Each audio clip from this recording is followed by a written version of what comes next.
Hello, everyone. Welcome to the Game Design Perspective. I'm Santi, beardless now, but it will go back. But yeah, Beardless. beardless Santi. Yes. And beardless Santi, and I am Mao. I tend to have shorter beard than he usually does. So welcome to the Game Design Perspective. Um, Especially for this episode, the disclaimer is more important than ever.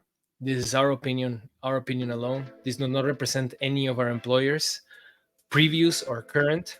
And this is again our opinion alone. Especially this episode, this is a lot of speculation that we're going to go through. It's an educated Yep. opinion, and we are not going to say specific names. We're going to do information. We're going to give information that we know from the game industry, but we're not going to say names, and we're not going to say any studio or any project or anything like that specific. Most of this information would be like under NDA. But based on what we've experienced lately, there is things to see that we need to talk about. So what are we talking about?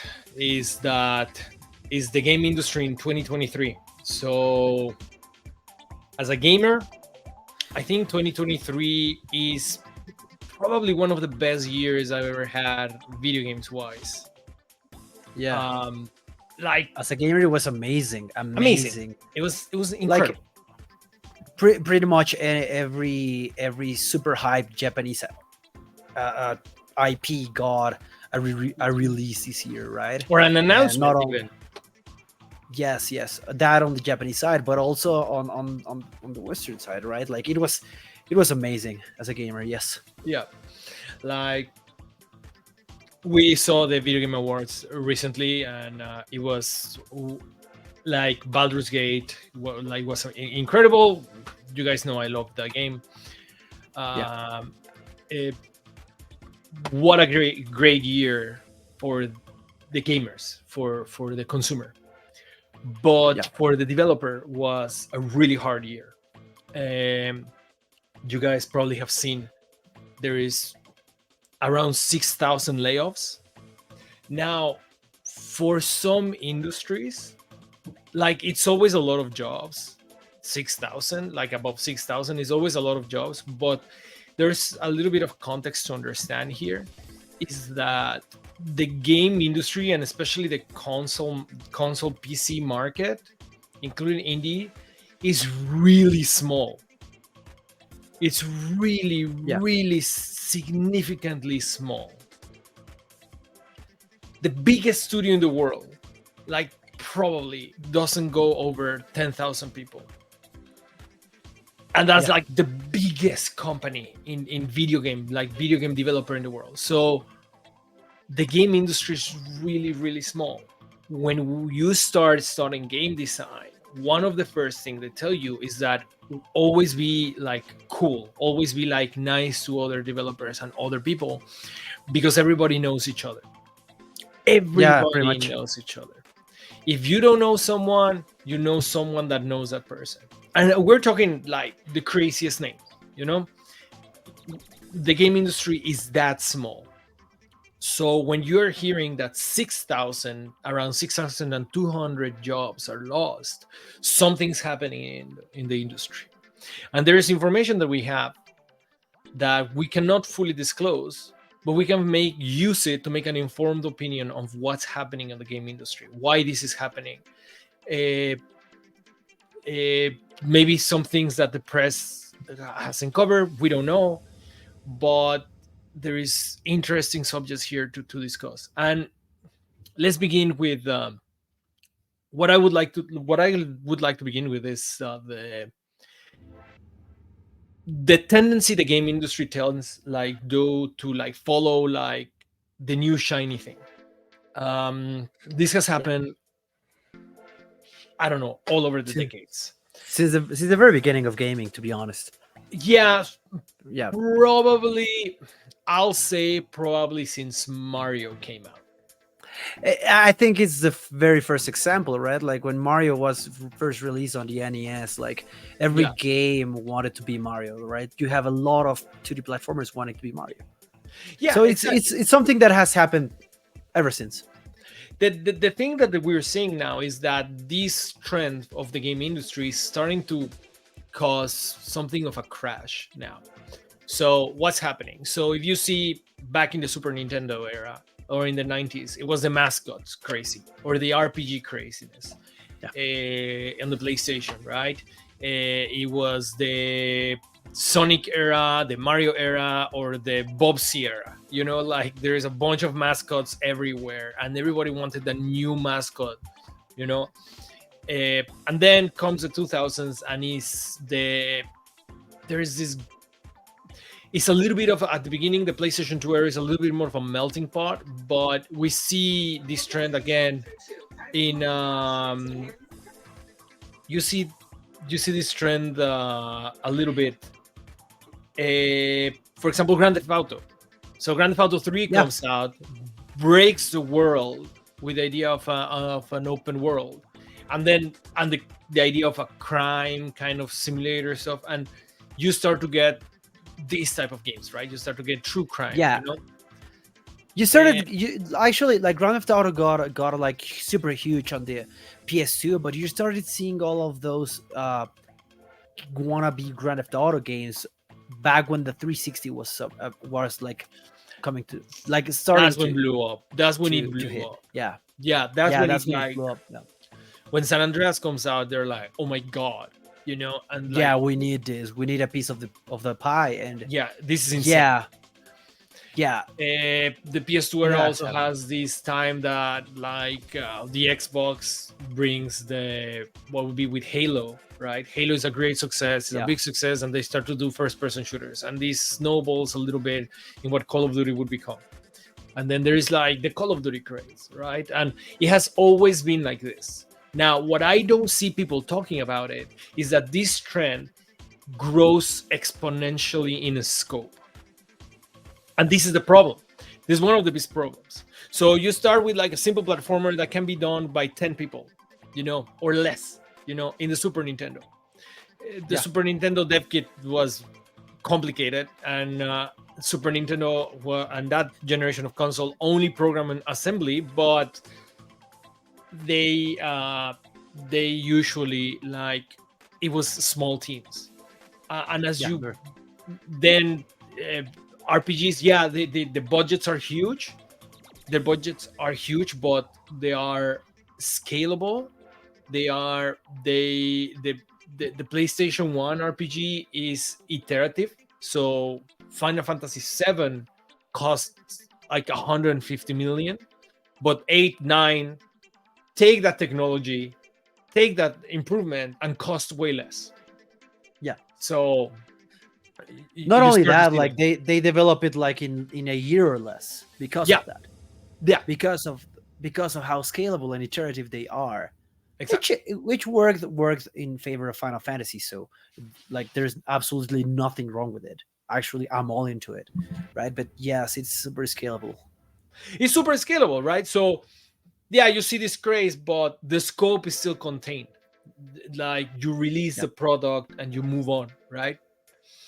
yeah, Then comes the 2000s, the advent of online gaming, and you start to get MMOs, and you start to get this like bigger scale games, like a Grand Theft Auto or a World of Warcraft.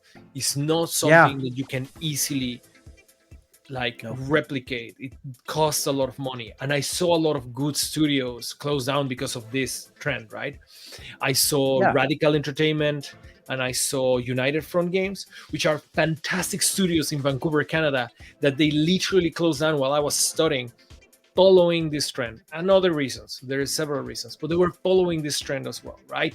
For people that don't know, United Front Games worked on Sleeping Dogs and Mod Nation Racers, and Radical was the what's this game? I forgot the name. Parasite? No, open world game. which one? Uh, I don't not remember. really quick, let's find it out because I Yeah, have yeah. the Let's name. find it out. But yeah, like I mean, Grand Theft Auto and World of Warcraft were as big as a AAA could get back in the day, right? Even a new Grand Theft Auto, we just got the announcement for Grand Theft Auto 6. Like, it is as big as AAA can get. Yeah, Usually, when you release a Grand Theft Auto on that generation, it's as big as AAA can and will get for that generation, right? And yeah. for many years, right? Like, it's just a lot. And we'll talk about Grand Theft Auto 6 in this podcast because it's part of the thing. But Yeah, so yeah, what happens? So you start following this trend, right? But we reach a point, like a boiling point, in which Grand Theft Auto, Halo, and World of Warcraft are combined into something called a game as service.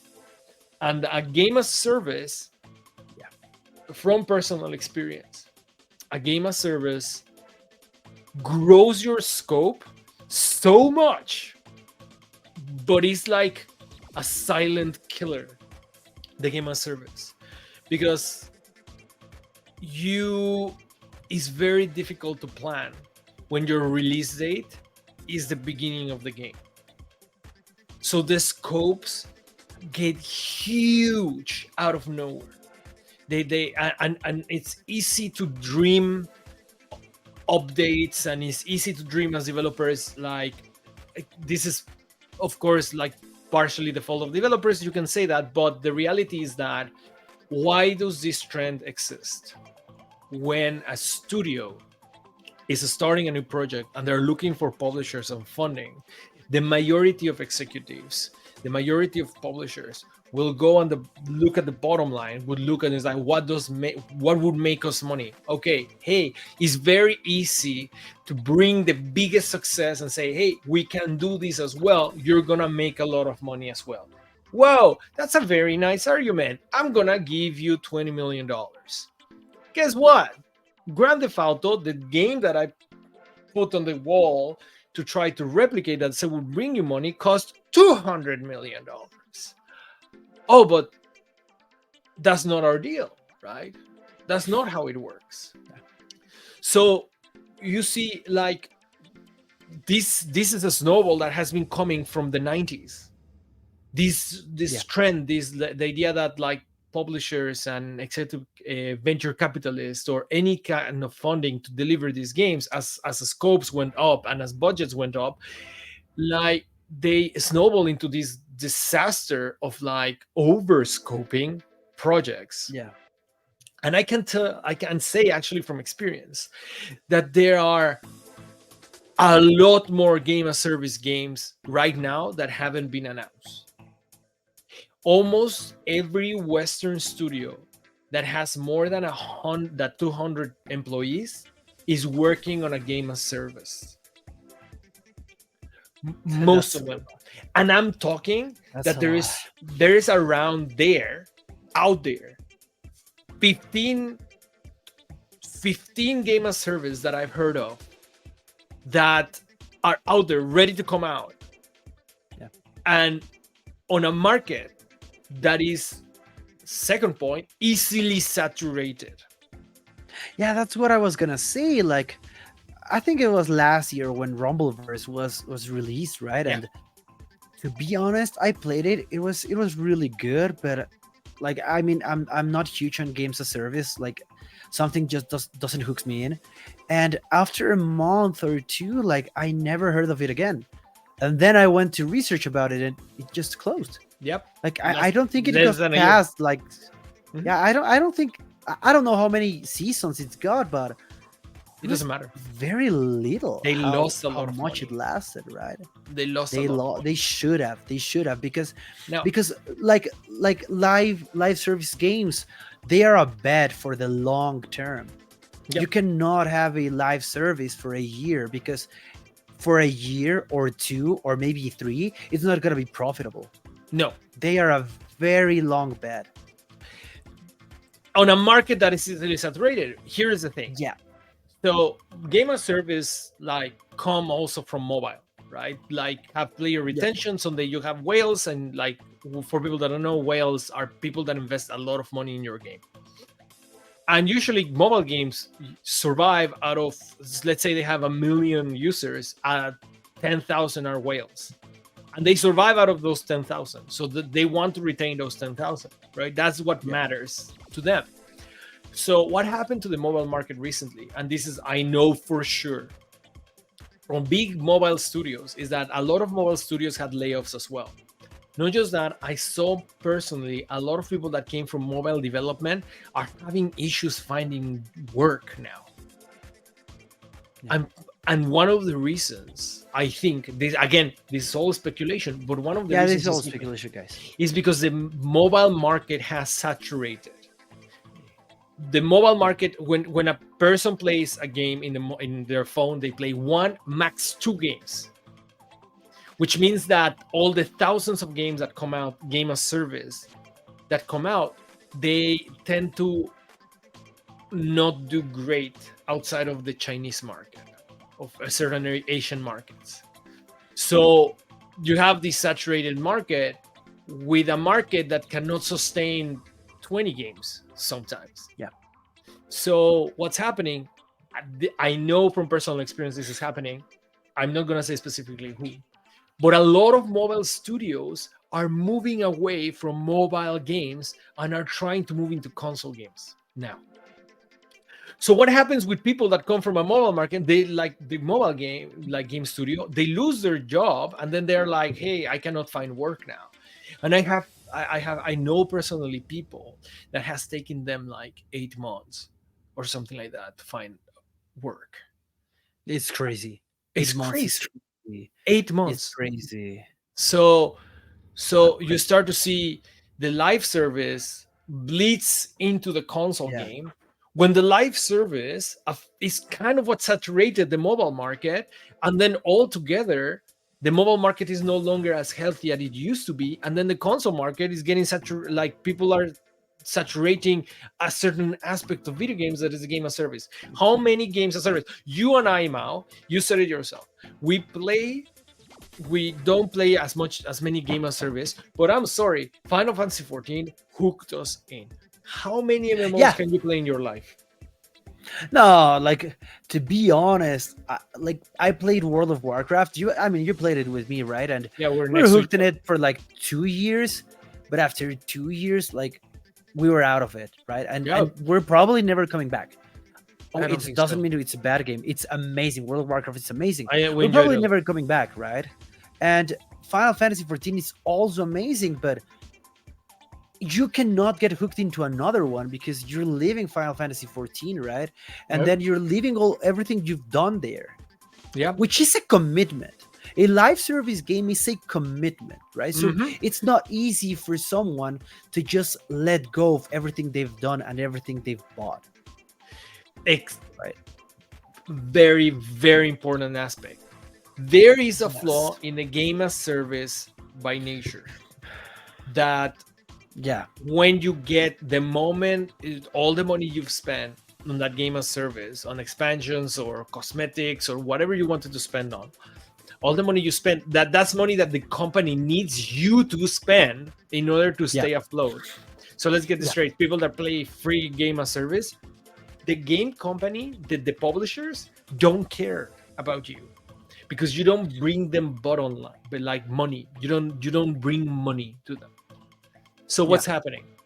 So you have a bunch of game service like studios that they need you to invest money. Therefore, a lot of the predatory practices that we see, right? So what's happening? The thing is that another thing is that DLC and microtransactions make a lot of money if you have a lot of engaged players, even for a little bit of time. So it's big money, right? But how many game as service can come in and take that piece of the pie? Yeah. Like, not many, like, that's the thing, not many. So if a lot of game studios, but then here comes the paradox. Let's say we are a new game studio and we're looking for funding for a big game. So when we go and pitch it to venture capitalists, publishers, investors, they go like, okay, so I'm gonna put money on you, but I need to make money out of this as well. It's Yeah. hard to sell the idea that I'm just gonna be like, hey, yes, let's do a healthy progression and build up in our studio. Let's make a double A game. Let's make a smaller game. No, they don't want to hear that.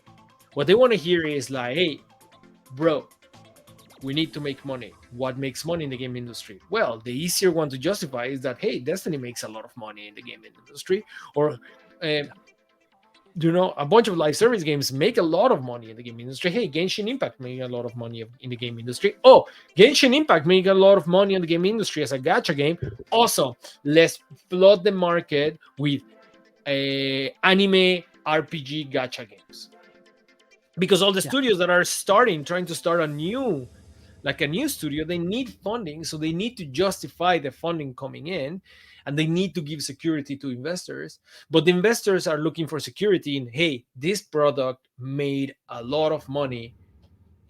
We need to replicate that because that made a lot of money. So you see the paradox, right?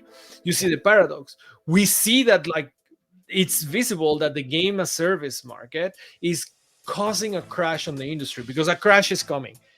And then when like COVID happened, well, so you see that you need like you need money to make games. The people that have the money need to make more money. Therefore, you need to give them a reason that you're gonna make that much money. And the most successful games happen to be game as service, so you're gonna go and tackle that market. But everybody's doing the same at the same time. In the Yeah. paradox, everybody's doing the same at the same time. So what used to be a blue ocean because of the amount like an empty market because of the amount of budget required, like Blizzard could do it with World of Warcraft, or Square Enix could do it with Final Fantasy 11. Now you're starting to see that it's like, hey, like, that made money, we need to go there now. It happened a lot Yeah, and with everybody wants a piece of the pie. but there's no pie. There's no pie left. There's no pie Yeah, left. There's there's no no pie pie anymore. left. Yeah. So what happens when there's no pie left? Well, first, COVID happened. So we get a spike. So there was a lie in all this that just pushed forward this crash happening. COVID happened. So there's a lot of more gamers, a lot of people more willing to try video games, right? Yeah. So they go to free to plays, they go to they Of go. course, a lot of people went out. They bought a console. What do we have here? Right? I have a section in the store that is called free to play, Mm-hmm, and I download pretty much every single game and stick to the one I like the most. mm-hmm. Which is Right? why Which back then during COVID was a lot with Call of Duty Warzone. Right? or Destiny became free to play as well, right? Destiny 2 became Yeah, free that's to true. play. Final Fantasy 14 became free to play. A lot of games become free to play so that they get Yeah. that new tasty money that came from COVID. Yeah. So we go up. The game industry goes up during COVID, but it's not sustainable because it's not on a real life situation. When real life comes back, when like COVID stops, when real when regular life we call it comes back, there is a crash. People stop investing. There is less gamers, or there is Yeah. abandoned consoles. It's not that pie that we thought was huge. It was not there anymore. What happened just after? We see the collapse of a bunch of game as service all over the place. Like Rumbleverse, Vampire the Masquerade. There's all over the place. There's a bunch of game as service just collapsing. Ubisoft released 2, right? Oh Um, yeah. Rainbow Six Extraction starts to go down, down. Rainbow Six Siege numbers are not the same, so people they starts Yeah. to cool down, right? So what happens? Let's say you're an venture capitalist. Let's say you are in the moment you're developing a game as service, and then your investors and your publishers start to see that all game as service are going kaput. Yeah. What happens next? What do you think happens next? Bankruptcy. Not necessarily, but you start to say hey, we're gonna Yeah. pivot away of game as service. This is too risky right now. Game as service saturated the market so much that from a safe bet went to risky, really risky. Yeah. So hey, this is a Oh very yeah. risky. This is, Yeah. Just a quick note. Just a quick note. That's what happened with to Gotham Knights, right? Like, Gotham Knights pretty much started as a game of service, and you can tell.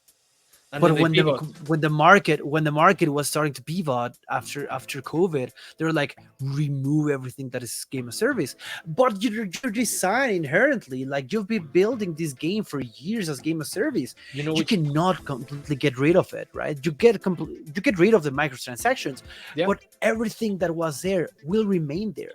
You yeah. cannot lose that. Yeah, So there's a lot of design that comes with like a game of service, right? You need to design your systems based on it. You know of which course, yeah. game was like that originally? Which one? Far Cry 6. Right. Far Cry 6 was originally Makes designed as a sense. game of service. Was Makes originally sense. designed with like one of the pillars being multiplayer first. And then we start to see the market going, ooh, a little bit shaky on the game of service. And then the scope of Far Cry 6 was huge. And then Far Cry 6 didn't have a creative director to add to it. And they go like, you know what? Let's make just a solid Far Cry. And this is why Far Cry 6, for people that play Far Cry 6 and is their first Far Cry, I think they enjoy it. But people that have been playing the franchise for a long time, they say, oh, it's just another Far Cry. Yes, because for some time, the goal of that team was to make a solid Far Cry. That's it. Because And we it's were a solid Far pivoting. Cry. Yeah, we were pivoting from that from a game Right. of service to just a solid Far Cry. Right. Yeah. Makes So sense. So a lot of games start to pivot. What happens? What happens just after? Well, hey, the scope of this game just changed. We don't need you anymore. We don't need that many developers Layoffs. anymore. We don't. There it is. Layoffs. Yeah. Yeah. Yeah, Yeah. you start Exactly. to get Exactly. layoffs. You start And to then get layoffs in EA, Bungie. You know, you start yeah, to get a and they're bunch. having a hard time looking for a job because they don't need them because they don't have the experience they need for the projects they're working on right now. Necessarily, not necessarily. Yeah. I think in that case a lot of people are losing their jobs when it's their first job, which is a little bit rough to Yeah. for that to happen. But CD Project Red, right, pivots, goes and is like, hey, we're doing some restructuring. They love calling it restructuring. The reality is that they're pivoting away from a scary market into like a safer market and reducing the scope of games. Reducing the scope of games, reducing the budgets of those games. What happens? Ooh, I don't need all of you anymore. It's up. Yep. It's this is what's happening. I've seen it myself. I saw, um, like for example, one of the very good, like a very good like studio called Fishbowl Games. They used to make the Lego games for mobile. So they were a big mobile company, big mobile company. I happen to know some people there, and talking, they were like, yeah, actually, we pivot away from it because the mobile market is getting kind of scary because it's all superly saturated with with service games. Uh, and they pivot into AA games. What? Exactly. No. A controlled scope and a low and a properly designed budget is a safe bet. No. Yeah, they work on this spaceship game called Chronos. Chronos. And honestly, talking to them, they were pretty successful. They're working on their second game right now, and they are yeah, it didn't send the charts aflame, but it didn't need to. Okay, but that kind of tells you what the people want right now, you know? Like, usually people don't know how to ask of it, but if you start reading into it, like, that kind of tells you what people are actually wanting right now. If you see the success of Hi-Fi Rush as well, right? Yeah. Like, people So right what? now are steering into less like lower scoped games that are easier to take in, that are not as long a playthrough as in our open world game. And yeah, that's pretty much what, like, It can be an open world game. It it necessarily, can be. but Yeah, I'm not talking about the open world game necessarily. I'm talking about how long an open world game could take. yeah. And the other thing Right. that happens here is like you see the From Software is a great example, right? Also, From yeah. somewhere, From Software is a great example of this. That they have very controlled scope. Their games feel huge, but they have very controlled scope. Let me Yep. tell you one of the most expensive things in every video game, especially AAA. One of the most expensive things in a AAA game is cinematics. Yeah. Cinematics require from every single branch of game development to be implemented in real time. They need animation, VFX, design, modelers. They Coding. need coding. They need Yeah. everything. They need everything. They need specific tools. The engine need unique tools specifically for cinematics. The number one thing that From Software does with their storytelling style is to avoid cinematics. Yep. They avoid cinematic. Not just that, they avoid facial animation almost at all. They have Yeah. cinematics. They have short introductions for like when bosses like come in and stuff like that. They have the endings. But if you see the amount of cinematics that Elden Ring has, and then compare it with the amount of cinematics that other games have, like with God of War Ragnarok, the amount of game playtime Elden Ring gave compared to God of War Ragnarok, it's like playtime goes here, so the budget of God Yeah. of War Ragnarok is way bigger. But God of War Ragnarok also uses really cool techniques to kind of tell a very deep real-time story, but not just with cinematics. That's why Mimir comes in the new ones, like Yeah. cinematics are really expensive, right? So you see games that start to scope, right? You see indie games that start to succeed, a lot, but also indie games tend to saturate. Steam is very saturated with indie games, so indie games are reaching a point that they're no longer like independent. They require a publisher. They require a publisher because Yeah. they require marketing now. You cannot just release an indie game and hope for the best. It happens. Valheim was like this. It happens. You can release a game and like it Yeah. can succeed. Like you got a good enough product and luck, you can succeed. But even then, the luck came from like free marketing, right? Like a streamer finds the game just going around, and then he's like, this guy has like 50,000 viewers, so it's like those 50,000 viewers start the snowball into that grows into what Valheim became, like this huge success. But that doesn't happen often. So what independent games used to be, it doesn't mean that anymore. But what will, Yeah. right? Yeah. It's very interesting how indie games have shifted, right? Like to the point where this line of what an indie developer actually means is blurry. It's blurry. What is an indie game, right? Like, Not really. Well, it's blurry because it just means scope. You can call it. exactly, like, exactly, like, in a way, like, there are a lot of indie studios out there that are making AAA games, right? But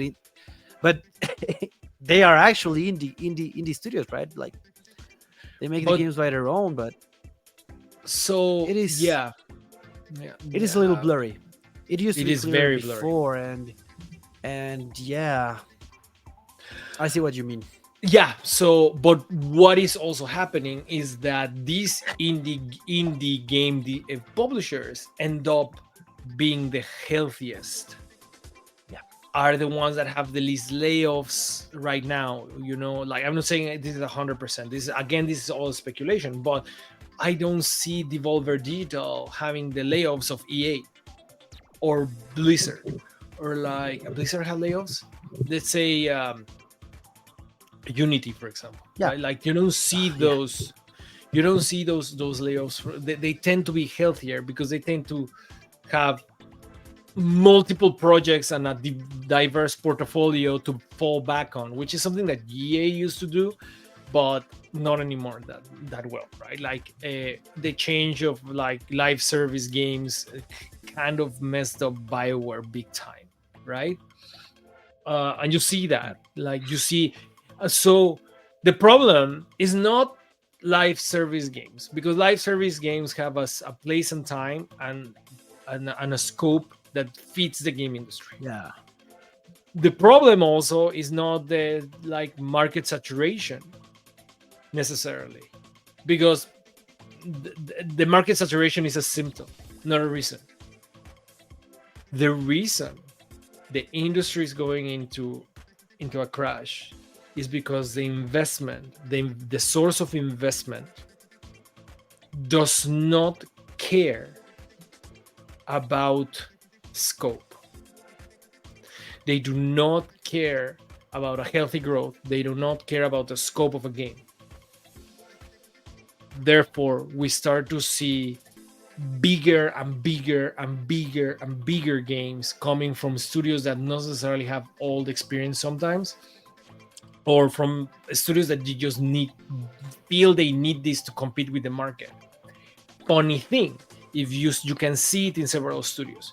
If you see Square Enix, for example, Square Enix, their mobile division is going down, but their console division is going pretty good, and then Yeah. they have been very happy and celebrated success of 1 million or 2 million units sold or half a million units sold for smaller games, from like Octopath Traveler, for example, or Triangle Strategy, or or like Bravely Default, so Yeah. this is something that I respect a lot of Square Enix when they do it right, is that they tend to have a diverse level of scopes and portfolio, in which, like, hey, not every single game we make needs to cost all the money, which is the opposite of what Ubisoft used to be doing.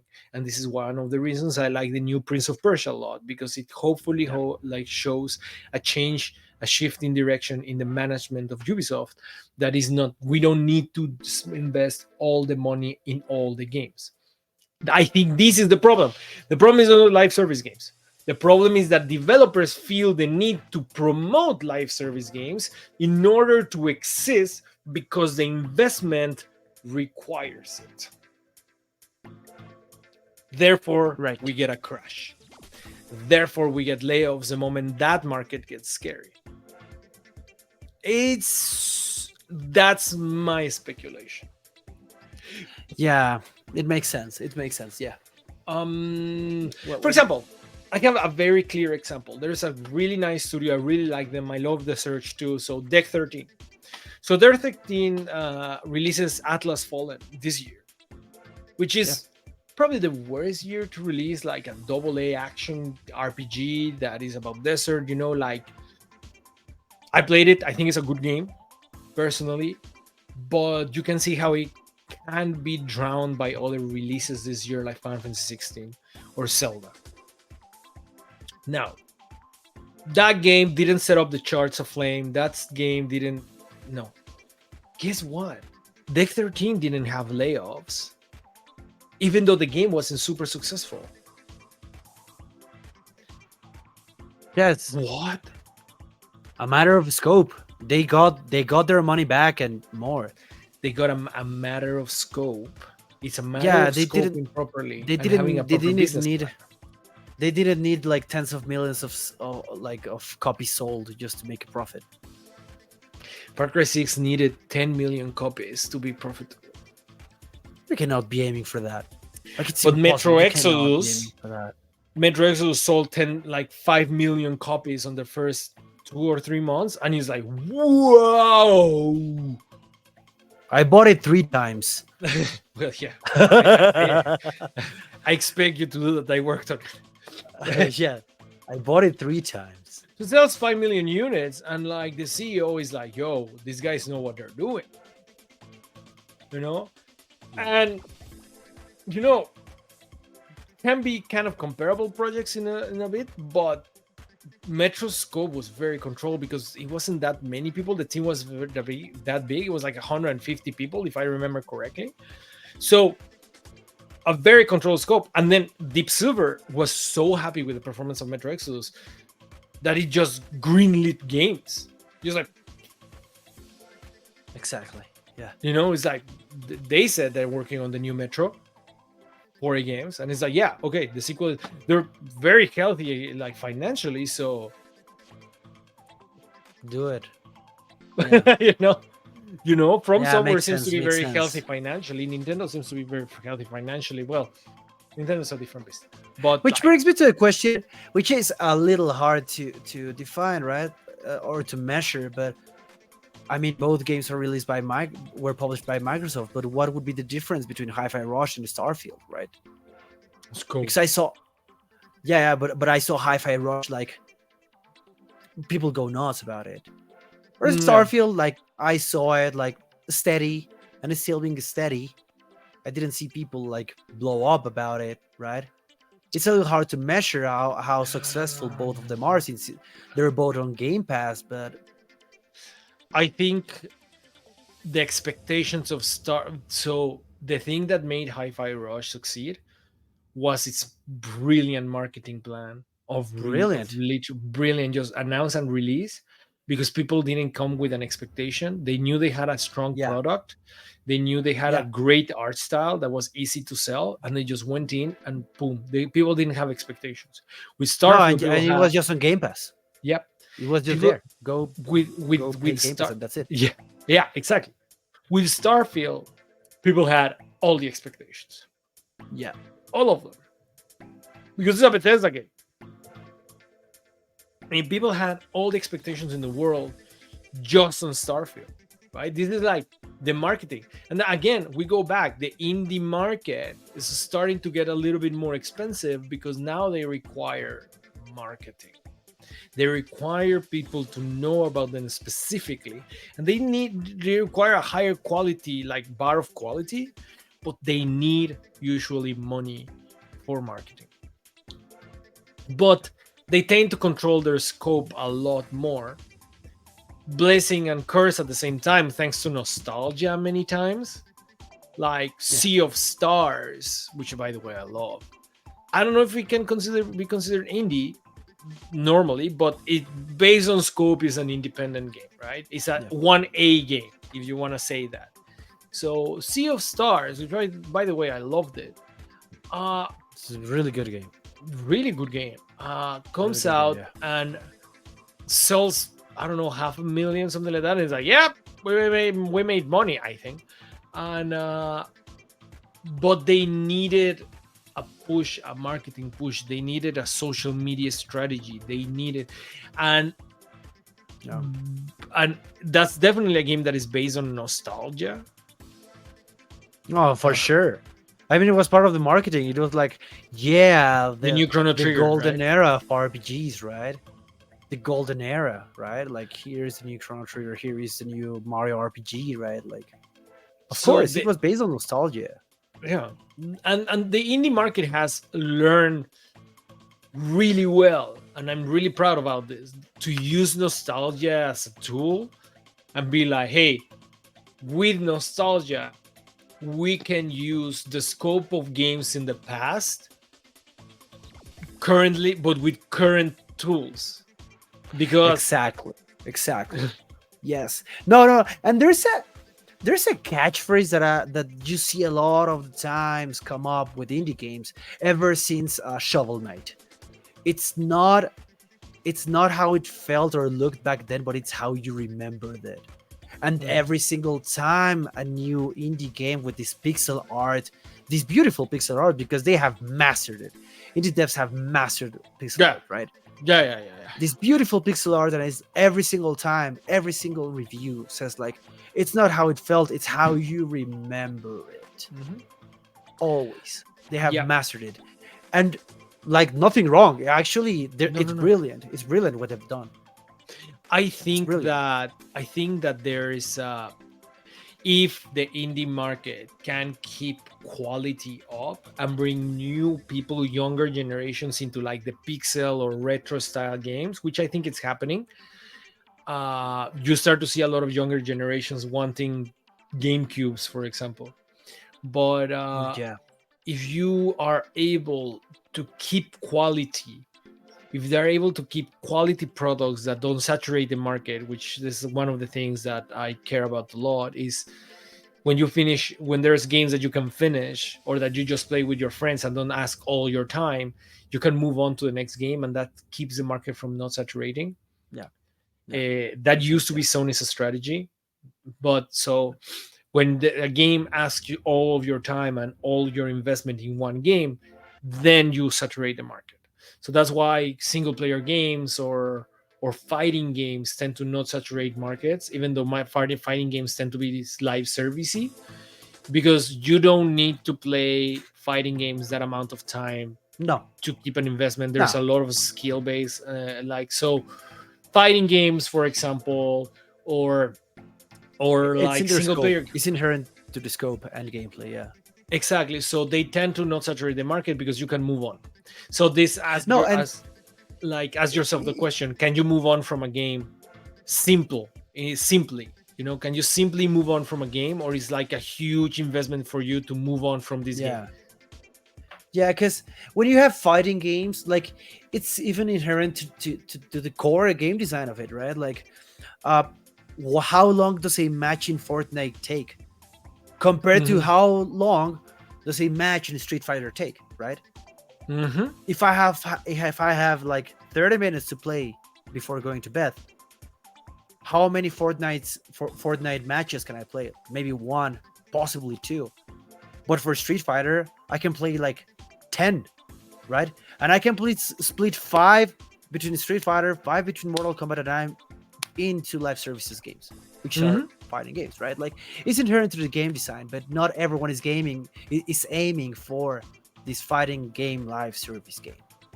Not everyone is doing so. Yeah, like they want you to have a higher degree of engagement, right? They want you to feel a Yeah, social responsibility to play. They want you to bring your friends to this game, and that group of yeah. friends will keep you socially responsible to keep playing this game. It becomes a Uh, commitment. Yes. exactly, it's a commitment which is not sustainable because it saturates the No. market. It has a space. Again, there was times when the industry was healthier that has this, like with MMOs. Not all of them were successful, but we like, No. again, there's a space for this, for like this type of commitment of a game. There is, absolutely. But the industry has become sick because the investment required to open studios or start projects require you to aim for games like this, games that are commitment. Therefore, they saturate the market. Therefore, they start to fail. Therefore, the avalanche becomes this bunch of layoffs because Yeah. they it's like, hey, now we start need to pivot. So what we are seeing right now in the industry is that pivot, right? Yeah.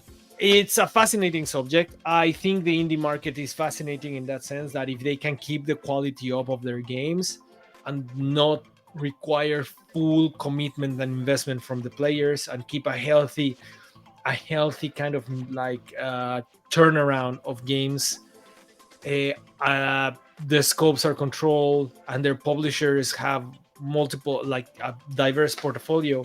I think i think that aspect of the game industry can have a very rich and very interesting history. I think the idea of a AAA game is gonna be rough. It's gonna be rough.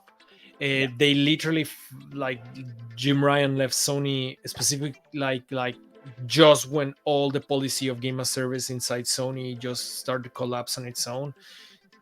It- it's just on it's unsustainable. It's unsustainable. So Yeah. this is what That we're is. saying. Hopefully everybody that lost their jobs in the game industry find a new place to call development home, and I hope that everybody finds a project that they're passionate about and that respects them, respects their time, they respects their, like they have like a proper work ethic, Crunch is a subject that we'll talk in the podcast as well. Why it exists, it's all connected, and this is one of the reasons why we advocate in this podcast for no perfectionism. The look of our podcast can be a little bit like hand drawn, and it's because we like And that's the point. Yeah. that's the point. We aim to Create. not be perfectionists. Yeah, creative jobs tend to, like, creative people tend to be like, no, it's not perfect yet, Mhm. right? But at some point you kind of have to let go of it, right? I'm not saying yes, Yeah, deliver your first sketch of your drawing, deliver your first gray box of your level. I'm not saying that. Of course, polish it, but at some point you kind of have to let go. yeah. You're always gonna see the something that is lacking on your work, but you have to let go, right? Like, you have to move on to your next project. If you if And you're yeah, making games, if you're working in games, every day, every moment that you spend trying to perfect a design or a task, every time you try to perfect something, you're increasing the scope of the game. yep, You're increasing the scope of your project. And this is yeah, another thing that we advocate a lot of on this podcast, and we wanted to talk about a lot, is that we disclaimer here, we are not saying that we do it correctly, because I tend to overscope, but scoping is so important to have a healthy game industry, because yeah, scoping is what causes this type of crashes. Like, overscoping causes this type of crashes when the investment kind of overscopes in a way that what they ask for, yeah, this type of crash happens. And when we overscope, we increase the budget of games unnecessarily sometimes, and that is one of the reasons, like, like, I believe this is the reason why we're having this crash currently, and it's gonna keep going. uh, I ask people to put in the comments and like research on your own as well, that what are the healthy studios that you see now, and you will find out that most of the game studios that are relatively healthy, they're not firing people, are the ones that focus less on retaining players and more the ones that focus on having a consistent portfolio, or like a single player game, yeah. A healthy and diverse portfolio a healthy and diverse that, portfolio. that attracts a lot of different players. Yeah, It's one of the reasons why Capcom is so successful right now. and Nintendo as well. Like, Nintendo is And having Nintendo always such has a, this. no, I mean, not on the Wii U, but on the Switch. That's why people are buying Switch, because the library, like, like, only Nintendo's library is like so huge and so diverse and so healthy, right? Like, It also created and a new market. Capcom, of course, Then the they Nintendo they, Switch they created a new created. market. Yeah, yeah, Yeah. yeah. But yes, they have healthy portfolios, and that's what's gonna keep floating in the game industry. That's Yeah, gonna so stay healthy afloat. portfolios. Yeah, so how do you think this crash is fixed, Mao? How do I think? Yeah. Well, as you said, like, the indie games, if they keep it up, they will definitely thrive, right? Hmm. Well, I hope it's fixed, because if not, we'll be seeing a lot of layoffs and a lot of studios closing as well. Yeah, Not only absolutely. layoffs, but a lot of studios closing, right? So I I think wouldn't know. Like, like, studios need to realize this. so. I think people might hate me for this, but I think it's a time to I hate you. stabilize. I think it's time to stabilize the game industry right now. I think it's Yeah, time to have low risk, smaller scope projects that don't require the attention of all the players at the same yeah, time, to keep the industry kind of like in a way moving along, not saturated.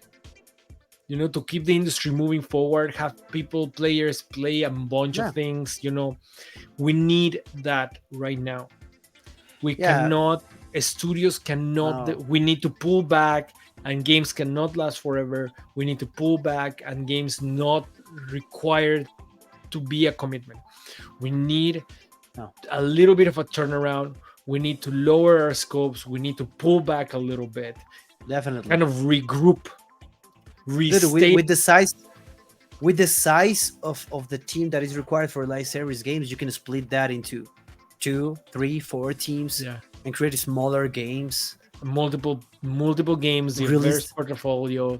release them with a healthy window between each other, and Yeah, you'll start stabilizing. Yeah, just start stabilizing. Just start stabilizing. yeah. Pull back. Start stabilizing. Still focusing on like retaining players all the time. I This is my proposal. I think it's Um, time for the AAA to start learning from the indie, right? Like indie have learned from AAA. I think it's time for the other way around. I I guess. think the term AAA should disappear. I think Yeah, the idea of like defining the scope of a game through marketing is one of like it's yeah, partially like to blame from all of this. So I think when the industry was the healthiest, the term AAA didn't exist. And the yeah. more Makes the sense. term AAA games moves along, like since the moment it existed to now, it has always made the industry worse. The term AAA, to be honest, like Yeah, yeah, games should be games, the scope should be scope, and using how much money a game cost as a marketing material is just asking for people to invest more on games that won't be profitable. Again, yeah. we're back at the beginning. We're running in circles here. We know. I think we came to a conclusion in which why the game industry is crashing right now. We need to lower the scope of our games. We need to stop trying to retain players all the time because all this is snowballed. It finally happened. It did. It finally did. Yeah. Anything else you would Crap. like to add, Mao? No, I think about this topic. I think it's clear. I think it's clear. If you Yeah. guys have anything to comment, like, or if it sparked anything in your mind, please let us know in the comments. Mhm. Right? Like, Yep. We can do this. yeah, There's really yeah. healthy studios out there, so No, of we can do course. it. And what you're saying about the term AAA should disappear kind of takes me back to the Game Awards, where a lot of people are super mad about Dave the Diver being nominated for Best Indie Game, right? And None of the indie games it's were actually indie. They all had publishers. yeah, it's Like it's hard. It's hard to define like scope, like as the idea everything that as everything in game development, lines are very blurry. yeah. Lines are very blurry, and this is just another case of game development. I think yeah, like the Game Awards is another subject in that sense. Yeah. I think it promotes a certain type of game more than others. Oh, for sure. For It sure. Yes. uh, I don't think I like the idea of best ongoing game award. Like I get it, but in general, I think there's several categories that should be merged, and there's several games that should be celebrated regardless of their scope or genre. And I don't think the Game Awards do that at all. No. No. That's Definitely another not. subject. To be honest, that's another subject. Yeah. To conclude, I think well would be Yeah. time. Yeah. um, I think to conclude, this is a problem that happens because the game industry is a little bit of a trend chaser, and we find the game industry finally caught up to a trend that is strong enough to kind of bankrupt it a little bit. Yes. Pretty much, yeah. Pull back. There's healthy ways of making video games. They exist.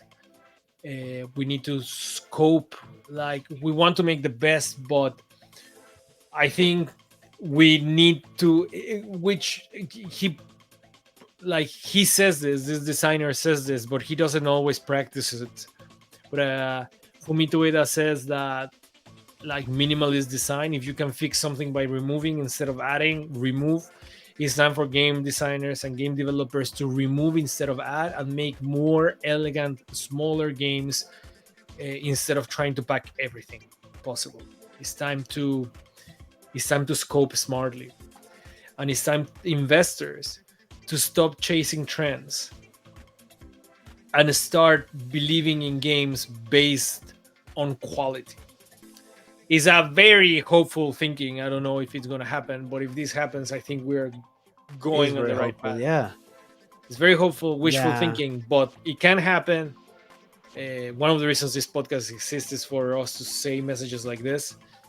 It can happen. Investors, please look at the quality of the product and not the trend of the industry. With proper marketing, game and proper scoping, a game will find its target audience. definitely, That's all definitely. I got to say. No, I think this is a very interesting topic, and most most people outside of the industry do not know about these things, right? Like, it's hard to come up with an analysis like this because you don't have the insights to do so, right? But bringing it to the public kind of Again, mm, can make a change about it, yeah. right? Like, So remember, like, remember, this is an educated like speculation, but is yeah, based on things that I personally have seen in the game industry in the past year, especially. Um. So yeah, what can the public do? I guess finally, what can the public do? The same thing they always can do. They need to speak with their wallets. They need to support smaller games. The reality is that they need to support smaller games. If they're gonna commit to a game, commit to that game. That's amazing. That's great. yeah. What I would ask for the consumer in this case is open your heart to try new games. This is gonna make it also a very healthy industry. When players play a lot of different games instead of just one, it makes a way healthier industry. So when a player just plays Fortnite or just plays one MMO and doesn't expand their horizon to other games, then you set like that. That's market saturation as well. Try smaller games. If we developers are able to give games that are like shorter, that won't take all your time, what I would like from the consumer is to try those games, invest on those games as well. And a lot of times right now, it's not such a commitment to try a new game, especially if you play for Game Pass, right? Like, Game Pass has actually a very healthy library on that, right? Yes, Like, has smaller games, has Game be Pass is willing to another kind try. of worms. Yes, Game is another Game kind of Pass, worms, but what I'm saying is that a lot of people kind of have this fear of, okay, if I'm gonna be spending $10, like, so it's gonna be well, worth it. I think in this case, this is one of the aspects of PC gaming that I really appreciate. Steam has a return policy of 2 hours. Oh yeah, but you have 2 hours, right? Like, You know if you like a game pretty quickly. You know how important are the first 20 minutes of a game. We of work course, yes, both on but this. So yeah, I wish Nintendo, Microsoft, and Sony did this as well. I miss demos. I miss demos. Yeah, I me miss too. them so I much. think demos. I think that's another great one. I think demos need to come back, Yeah, and I think demonstration. I I mean, think they're coming back with like trials, and I think that's a smart thing to do. But a lot of games are no, putting but demos out there, which is also very smart. so that you can try, Dude, uh, Capcom and Square Enix are doing it again, right? Like Capcom knew Resident Evil 4 was gonna sell, and they did release a demo, right? yeah. About it, right? Square Enix's demos are like have been huge. Well, not for Final Fantasy VII Remake, but they've been literally gifting you the first 10 hours of many games, Yeah, right? that's a And smart look move. what that has done so many good things. I mean, Dragon Quest 11 probably sold way more than it was gonna do if thanks to the demo. Yeah, I agree. I agree. I think Demos should come demos back. should maybe they are back, but they should be more the norm. No, for sure, So for again, sure. invest in more than one game. Invest on the smaller games. Try new games. That also helps to have a healthy industry, and we all win. Uh, Yeah, I think we I are think out that's of pretty much time. it. Yeah, Yeah, guys, this is the game design perspective. Uh, this was an important one, I think, to understand what this problem. I believe this problem actually is. I'm Santi. and I'm Mao. Please like, comment, and subscribe. You know the whole thing. Yeah. See you guys next time.